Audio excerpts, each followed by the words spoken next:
African Union leaders have been holding a summit in the Ethiopian capital. Corruption, conflict and funding for the 55-member bloc topped the agenda. But can the AU bring in much-needed reforms? This is Inside Story.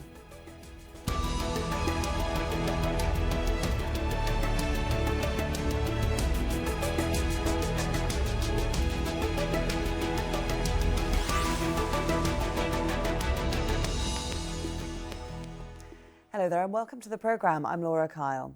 The African Union has been around in some form for nearly 55 years, a symbol of African unity in the post-colonial decades. But it's faced many challenges in this new era where corruption and conflict continue to dominate the headlines. Its new chief, Rwandan President Paul Kagame, says Africa is running out of time to save itself from permanent deprivation. He made the comments at the AU's annual summit in Ethiopia. Well, this year's focus is fighting corruption. The UN's Economic Commission for Africa says the continent loses $148 billion a year due to graft. That's why the AU has declared 2018 African Anti-Corruption Year.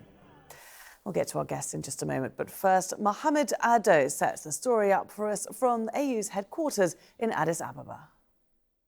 One issue that dominated talks at the African Union summit is that of institutional and financial reform of the African Union. There is a feeling that the pan-continental body needs to get more robust and independent in its financing so that it can make its own independent decisions.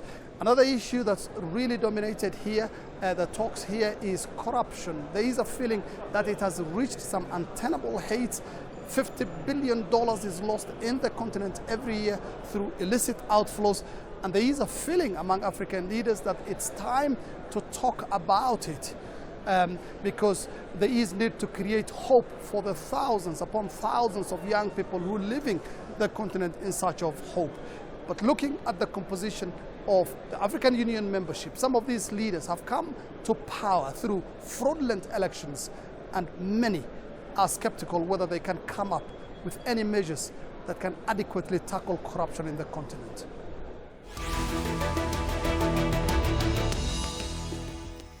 Well, the AU's new leader, Paul Kagame, hopes to implement certain reforms during his tenure as chairman.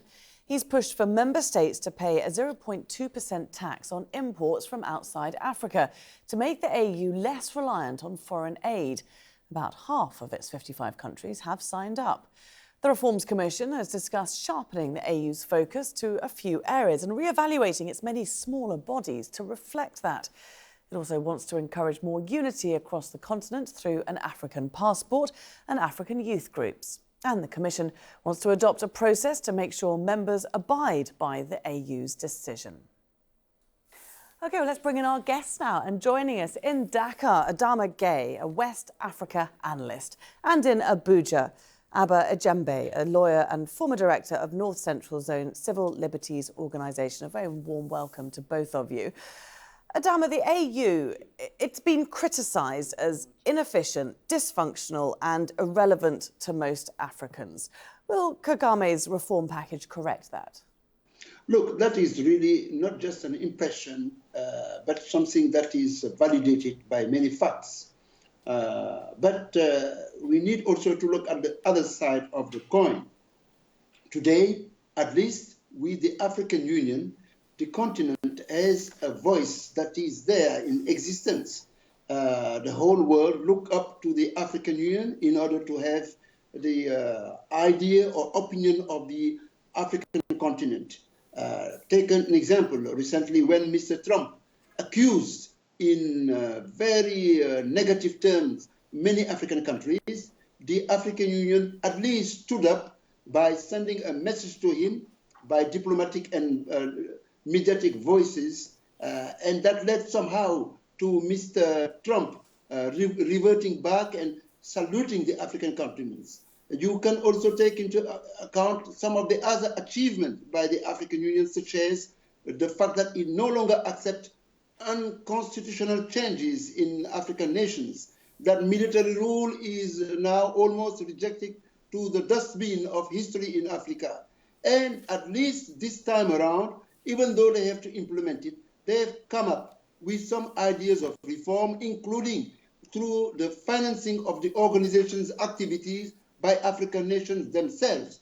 So it's a half-full glass, and now it's necessary to fill the other side of the glass by African countries themselves, and the African Union as a task to achieve. With Mr. Kagame coming to the hands, I suspect that maybe we can see some efforts and changes coming up.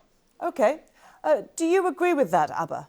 Yeah, to a large extent, Mr. Kagame is right that the role the African Union has been playing recently has been some improvement on what it used to be. But Mr. Kagame is wrong, totally wrong, when he thinks that, when he asserts that the African Union, the perception of the African Union by Africans has changed dramatically. It has not, because one of the cardinal objectives of setting up the African Union in its about 15 years of existence, which is the promotion of peace, security, and stability in the African continent, has not been achieved. In very many African countries, starting with Nigeria, there is massive destabilization of the populace.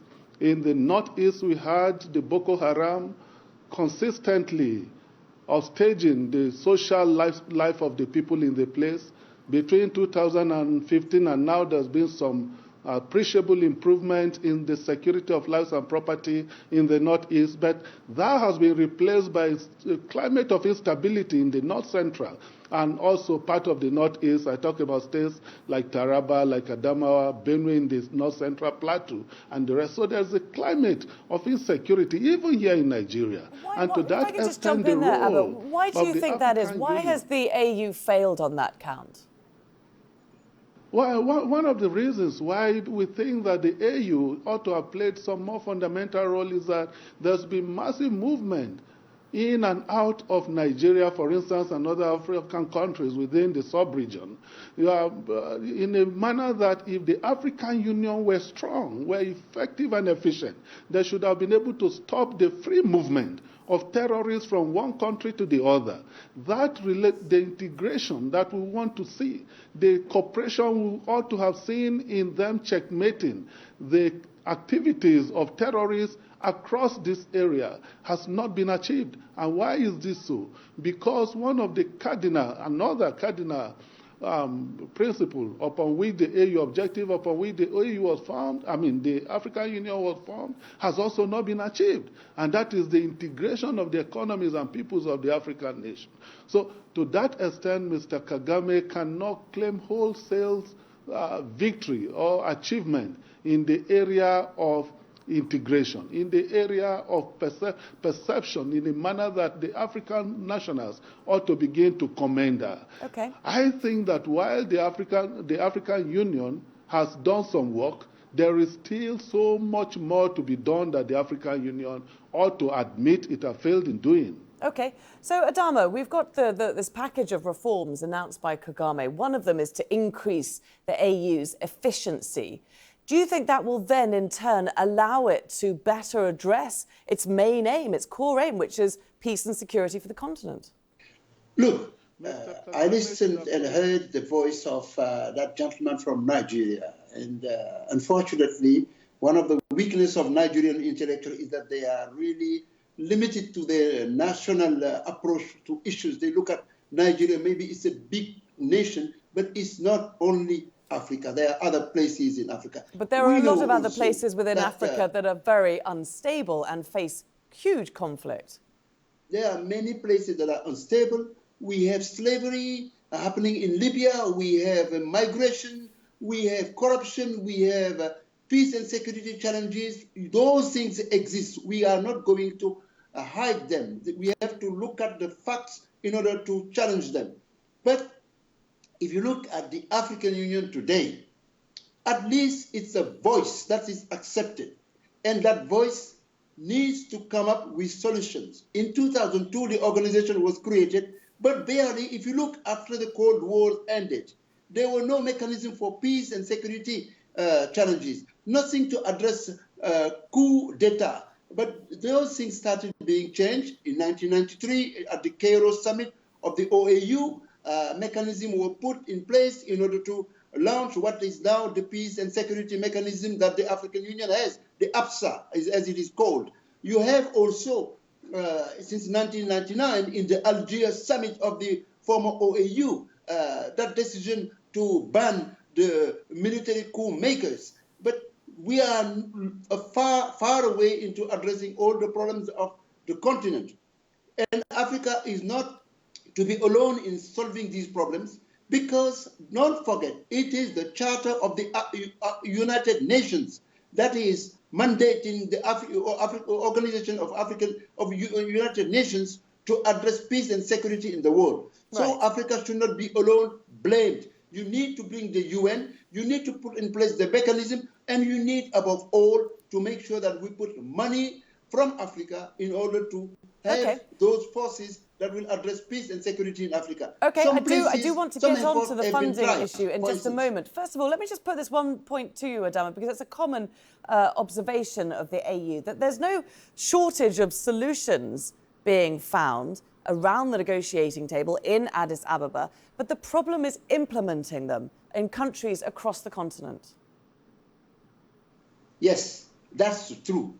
Implementation and follow-up have been always the big problems, not just of the African Union, but of regional organizations. I used to be a director at ECOWAS, so I know lack of implementation has been seen as one of the big problems. But now they know about it, and also they have also a public opinion that is existing, that is pushing them through, telling them that you are just a talking shop, you are not doing your work, you are an empty shell, you have been a failure, nobody respects you, so you have to become effective and deliver on your promises if you want to be respected by the African countries. But I think that we need to start by doing things at the lower level, what is called within the European Union parlance, language parlance, subsidiary level.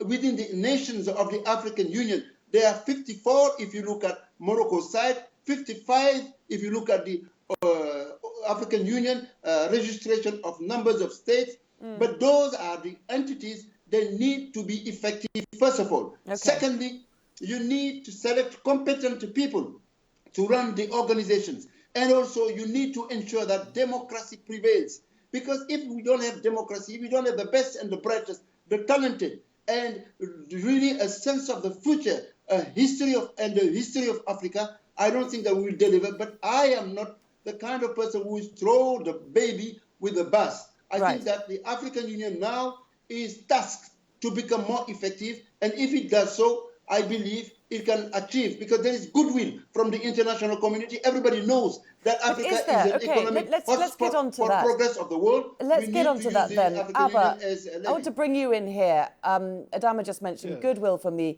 international community, wanting to see the AU succeed. But on the issue of funding, which is one issue we need to certainly discuss, I'm wondering if there's going to be resistance from the international community on the AU taking control of its own purse strings. The US, the UK, EU, China, Japan, Russia, all major contributors to the AU's budget, because they then get a say in African affairs. So are they going to be happy to relinquish control? Maybe before I respond to the question of funding, which is fundamental to how the African Union is going to be perceived from now going forward, I just want to respond to the comment by my friend there from Dakar. He started by saying the problem with Nigerian intellectuals. I do not think he was responding to the comments I had made. Those are views that he has held before today, and therefore that generalization, I will let it pass. However, some of the comments he had made simply validate the fact that the African Union has not performed optimally. And the problems he even enumerated are clear indications that the African Union can do more. I do agree completely that it is not our place to put down the African Union. It's to encourage the African Union to do what is right. And when we talk about the funding of the reforms that Mr. Kagame is proposing, they are key. If you do not have the funding to implement and you have to go cap in hand begging to be able to implement the programs that will help your people, that on its own creates a problem of perception. It weakens your ability to speak truth to power. We believe that the African nations, members of the African Union, are capable of funding the activities of the African Union, if you address some of the things that militate against the ability to fund the African Union, one of them being corruption, and it is good that the African Union has recognized that corruption in African nations is a key problem. That is why President Muhammadu Buhari, for instance, is being promoted, is being given the opportunity to speak to the African people about the question of fighting corruption. Now, in terms of also the management of resources, in terms of capacity building, in terms of development of human infrastructure, the human capacity of Africans to be able to deal with their issues, how much of our budget go into this? These are the critical issues that when African nations gather around the table, they should be able to tell themselves the truth that we need to do more. We ought to be able to deal with these issues. It becomes a kind of peer review mechanism for them. So this idea, if I can just jump in there, because this idea of getting a 0.2% levy, a tax on imports from outside of Africa, and every country contributing this amount, only half of the 55 countries have signed up to this. So is this something that's going to work to fund the AU? Now, that shouldn't be a problem, because if you have 35 countries signing on, 35 countries that are committed to these reforms to ensure that it works. I am sure that between Nigeria, Ethiopia, South Africa, quite a number of the African countries that have the capacity to even support the AU. I believe that the 35 nations are more than enough to be able to ensure that reforms are achieved. It is their commitment. It is what they see as the need for it to be done. Now, quite a number of African countries don't appear to see the African Union as their first line of defense. For instance, there are African countries that will first deal with France before they talk about the other African countries. Why do we have that? Because the strength of the African Union is yet not as it should be. And it can be, so that we have African solutions to African problems at every point in time. That is not to say we isolate ourselves. No country under the sun today can stand on its own. We need to do business with all continents of the world. However, in doing that, we should be able to do it with respect, with dignity, should be able to speak when we ought to speak, not because we are challenged. Adama, no African is going to jump in put again down there, African Adama, in this age. Moving it on a little bit, we're looking at President Paul Kagame. Of course, he led Rwanda out of genocide. Is he the right man for the job? I've been reading that he's been called a village chief, trying to use a village-style method in the city, and that this doesn't wash, that people are unhappy that he hasn't been consultative enough with the AU apparatus. Is that true, Adama?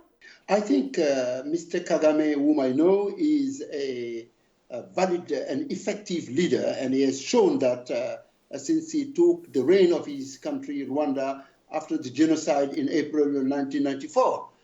Clearly, he has managed in a vertical way the country, and he's delivered the goods by bringing the economic achievements, even though the social ethnic fabric of the country are still maybe a challenge to him. I think that also democratic issues are there.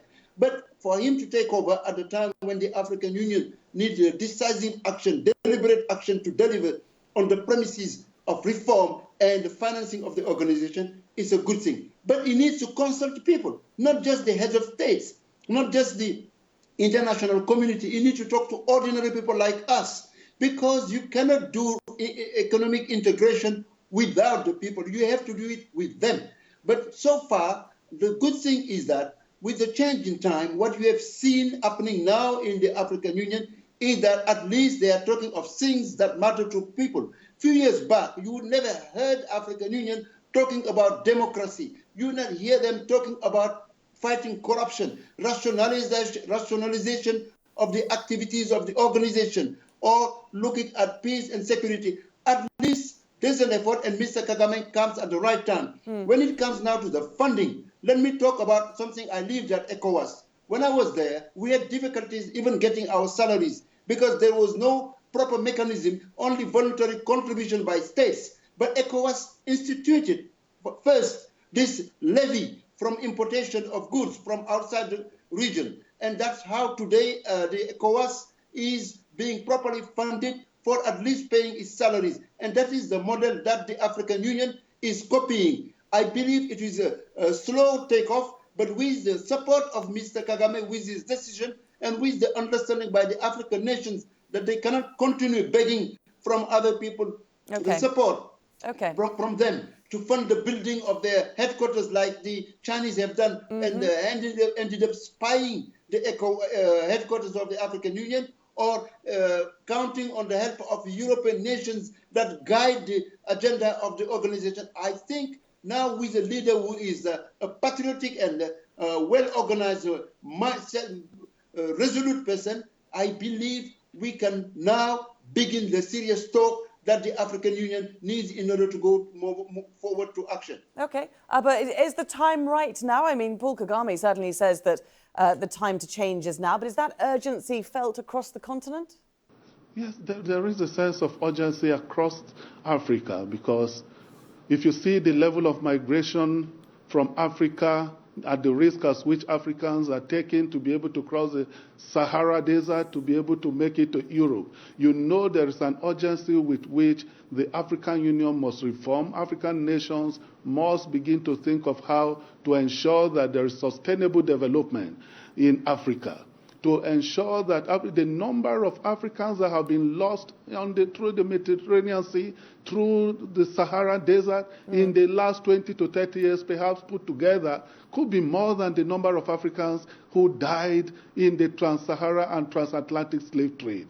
There is this urgency with which African nations and leaders must therefore act. I believe that Mr. Paul Kagame, with his experience, particularly his experience in bringing to an end the genocide in Rwanda and the level of progress Rwanda has made in this number of years, is positioned to be able to assist, to cooperate with others, provide leadership for other African countries, to be able to see the sense of urgency with which Africans must act.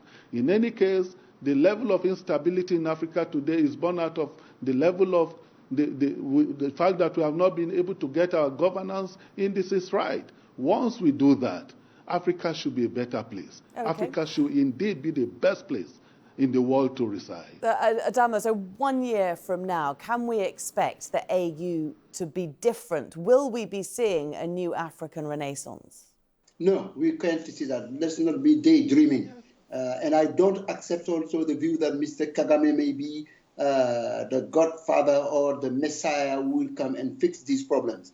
The problems are so entrenched. People are destitute, unemployment, and even those people meeting at the African Union are not always very genuine in their proclamation about change, because they want to do the change they want that will entrench themselves into power, not to really involve the people.